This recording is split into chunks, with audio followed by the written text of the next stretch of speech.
Olá, meu amigo e amiga, estamos de volta com mais um Portal do José.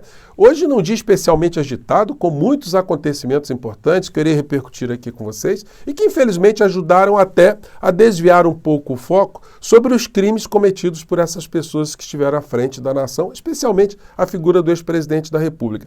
Mas nós não deixaremos esse assunto ser abafado, esse assunto morrer. Tanto é que o nosso portal de hoje exibirá para vocês uma pequena matéria que nos dá conta que esse comportamento criminoso do ex-presidente da República de surrupiar joias vem de longe. Bom, os outros assuntos também serão objeto aqui do nosso papo, mas antes de mais nada, quero convidar você que está chegando nesse instante ao nosso portal e não nos conhecia, para que você venha fazer parte aqui do nosso portal. Se inscreva aqui no nosso espaço, conheça os nossos outros vídeos, compartilhe, não esqueça de dar o seu joinha, o seu comentário e, se puder, se inscreva também no nosso clube de membros, tá bom? Vamos seguir em frente. Gente, nunca os criminosos aqui no nosso país, ligados ao clã Bolsonaro, festejaram tanto os acontecimentos que se deram no dia de hoje. Um apagão e aumento dos combustíveis. Eles estão tentando puxar o foco de qualquer tipo de debate público aqui no nosso país apenas para esse universo. Isso acaba fazendo com que nós deixemos de lado, de um certo modo, o comportamento vil, o comportamento criminoso, antirrepublicano, corrupto dessa gente, como se eles pudessem, diante das críticas, absolver tudo aquilo que foi feito pelo criminoso mor da nação.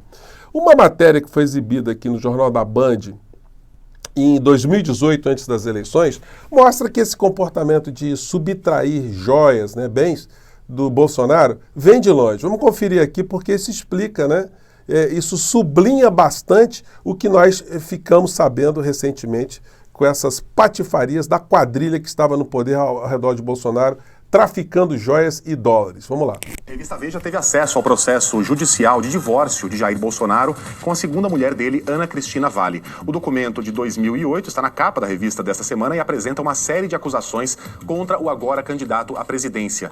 De acordo com a reportagem, Ana Cristina anexou ao processo uma relação de bens e a declaração de imposto de renda de Bolsonaro referente a 2006. Os peritos da Justiça avaliaram que, na época, o patrimônio equivalia a 4 milhões de reais. Gente, isso em 2006, 2007. Isso aí, corrigindo, o dinheiro de hoje estaria em torno de 15 milhões, 12 milhões, Enfim, ela denunciou isso formalmente, judicialmente num processo. A lista de bens é diferente da apresentada por Bolsonaro à Justiça Eleitoral daquele ano, quando o político do PSL concorreu a deputado federal. Na ocasião, ele declarou ter um patrimônio total de 433 mil reais. Ana Cristina também afirmou que os ganhos mensais de Bolsonaro ultrapassavam os 100 mil reais entre remuneração... Isso em dinheiros de hoje, gente, a gente corrigindo isso aí, dá uns 250, 300 mil reais por mês. Bom, de militar da reserva, salário de deputado e outras fontes de receita. Quais fontes? Ela não detalha. Ela não detalha porque ela que era arrecadadora do dinheiro lá nos gabinetes, do Carluxo, Isso explica bastante. Ela não ia confessar o crime também, Mas ela pelo menos levantou isso no processo judicial. Na época, o político recebia 26 mil reais da Câmara e 8 mil como militar da reserva. Ana Cristina não especificou, repito, quais outras atividades renderiam esse valor restante. A ex-mulher também acusa Bolsonaro de ter furtado um cofre que pertencia a ela e que estava em uma agência do Banco do Brasil. Joias, dólares e reais que teriam... Vocês prestaram atenção bem? Joias, dólares e reais, que o Bolsonaro roubou da sua ex-esposa. Sido furtados seriam equivalentes hoje a 1,5 milhão de reais. Ana Cristina, que depois fez as pazes com o ex-marido, voltou a usar o nome de Bolsonaro, hoje concorre a uma vaga na Câmara Federal. Ela nega que tenha feito as acusações. Ela disse à Veja que quando se está magoado, diz coisas que não deveria. Ela ficou muito magoada, porque ela foi até a polícia, ela foi ao Banco do Brasil reclamar do cofre roubado, ela entrou com uma ação de separação judicial, enfim... E isso explica bastante a compulsão do ex-presidente da República por joias. E aí, quem publica um vídeo tentando desviar a atenção sobre os crimes praticados pelo clã é um dos membros do clã, o Dudu Bananinha, tentando já vender calendários para o Bolsonaro, para arrecadar mais dinheiro, já para o ano de 2024. Até lá, quem sabe o próprio Bolsonaro não tem esse calendário pregado, na parede de uma cela, para ir colocando um X em cada dia que passar a lei da sua condenação. Mas se você está achando que eu estou exagerando, olha só o que ele publicou ontem. Do novo calendário da Bolsonaro Store para o ano de 2024. A gente traz aqui primeiro uma foto histórica nessa capa, nessa abertura. Uma foto histórica, ele vai falando da foto histórica, gente. É um negócio bizarro, né?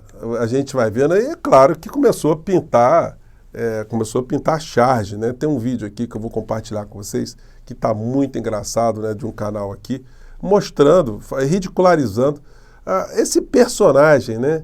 Que já sua ex-mulher já apontava como sendo um sonegador, né? Um assaltante dos bens que amealharam juntos, né? Diga-se de passagem, se você fizer a conta, o tempo que o Bolsonaro estava na vida pública, era um tempo muito curto para ele já ter aquele patrimônio todo.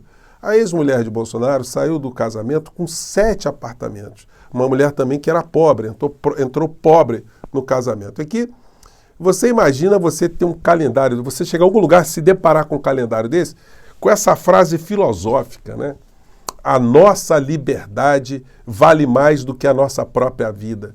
É uma coisa inacreditável, né? Bem, ainda vai ter gente que... Teve gente que deu Pix, né, para a criatura e que tomou calote, né?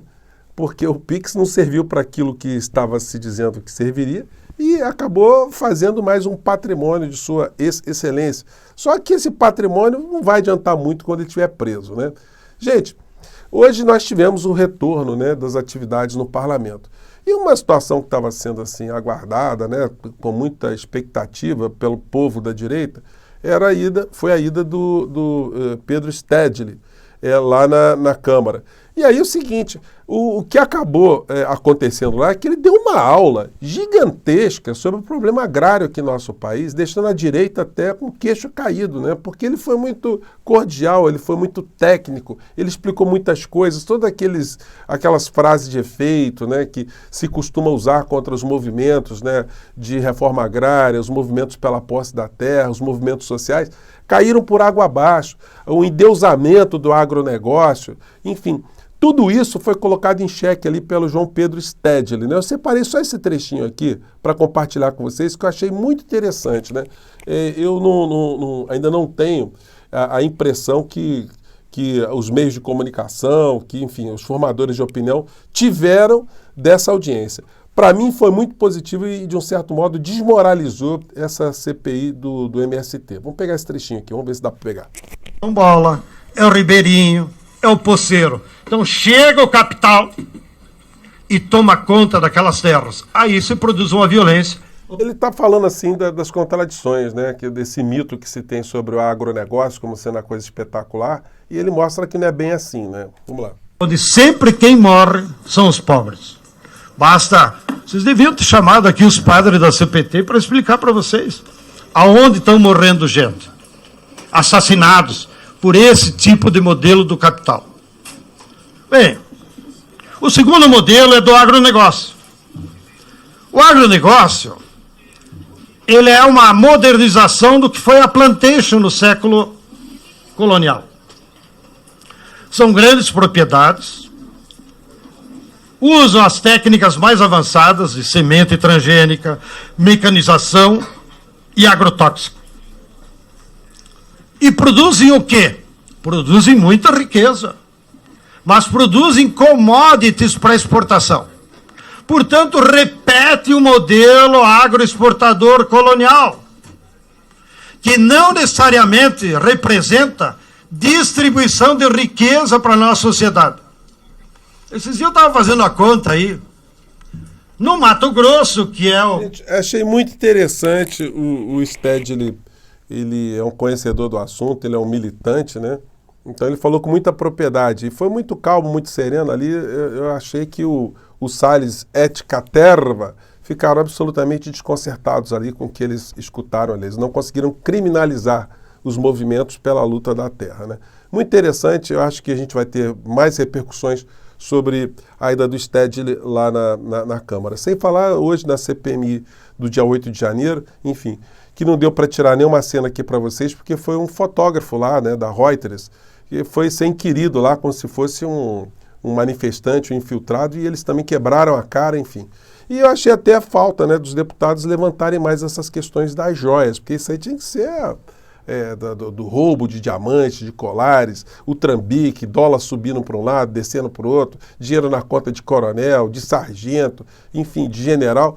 Enfim, isso acabou passando despercebido, ou passou com menos impacto lá nessas duas sessões. Bom, e aí a gente teve hoje 2 eventos muito importantes. Reajuste nos combustíveis terá impacto na inflação, diz Campos Neto. Hoje foi um dia, de um certo modo, muito inoportuno, né, para esse reajuste, porque acabou ajudando que os assuntos que estavam criminalizando a figura do inelegível caísse ali no meio dessa discussão toda. Isso fomentou também as pessoas da direita a dizerem, tá vendo, olha aí, está subindo combustível, o governo Lula está fazendo isso, fazendo aquilo. Bom, espero que essa situação, de fato, provoque uma reflexão, um posicionamento do governo em relação a qual é a política real de preços dos combustíveis aqui no nosso país. Porque a promessa era de se acabar com a paridade de preços internacionais. Então o barril subiu lá fora e a gente já está aumentando aqui dentro. Mudou o quê? Então é necessário que se explique, até que para que a sociedade se convença, né? Se esse modelo é o único que nós temos que praticar aqui no nosso país, ou se existe uma outra forma. Nós estamos condenados a ter essa submissão à política de preços internacionais. Enfim, por isso que eu sempre cobrei aqui para vocês, gente, eu junto com vocês, né? Inclusive hoje eu mandei um WhatsApp lá para o Paulo Pimenta, da SECOM, colocando uma série de questões aqui que eu tenho levantado com vocês, enfim, de modo a contribuir para que esse governo tenha uma melhor comunicação, porque desse jeito vai acabar ficando refém desse discurso da direita. Porque sem nenhum tipo de explicação, sem nenhum tipo de esclarecimento que seja convincente, de fato, essas pessoas acabam sendo ressuscitadas, estando todas elas ali no fundo desse lamaçal, né? E aí outra coisa que aconteceu foi o apagão no dia de hoje. O Ministério diz que o Sistema Nacional de Energia foi restabelecido, mas ainda faltam alguns ajustes pontuais. Nós não sabemos as causas desse apagão. Mas independente das suas causas, o que tem que ser colocado em xeque novamente foi o processo de privatização da Eletrobras, que foi feito de uma maneira absolutamente assodada e corrupta. Basta ver o que nós vimos, eu comentei aqui com vocês, que foi debatido no Tribunal de Contas da União. As falcatruas que estavam sendo já sinalizadas ali, a lesão ao interesse público aqui no nosso país, a privatização do nosso sistema de águas e o que isso representaria para o cidadão, para a soberania nacional. A privatização, ela faz com que cada vez mais o sistema fique debilitado, porque eles procuram sempre maximizar os lucros. E para maximizar os lucros, eles cortam uma série de situações operacionais. Nós não sabemos, inclusive, se esse apagão já tem a ver com esse tipo de política, já com uma direção neoliberal, uma direção liberal. Ou se existe, de fato, uma outra razão além dessa, né? Se alguma coisa absolutamente inesperada, imprevisível, aconteceria em qualquer sistema. De qualquer maneira, são assuntos que a gente precisa ter a participação do governo, que a gente ajudou a eleger, nos debates. A gente seja esclarecido para que a gente não fique refém do discurso desses insanos que tiveram a tábua de salvação, né? Tudo que um criminoso quer quando ele está praticando um assalto é que aconteça uma tragédia para que a polícia, ao invés de ir atrás do ladrão, da quadrilha, desvie seu caminho para cuidar das coisas realmente que interessam. Eles deram essa sorte hoje, mas se depender aqui dos nossos espaços, essa sorte também não vai demorar muito tempo a favor deles, não. Nós vamos voltar a colocar os assuntos importantes em pauta para cada vez mais desmascarar essas pessoas para que eles possam, de fato, terminarem os seus dias na cadeia, para que a gente possa, de fato, governar o nosso país, ter um governo aqui no nosso país com debates mais produtivos, debates mais importantes e racionais, né? Gente, eu fico por aqui mais uma vez. Um grande abraço e até o nosso próximo encontro. A fila está continuando. Tchau.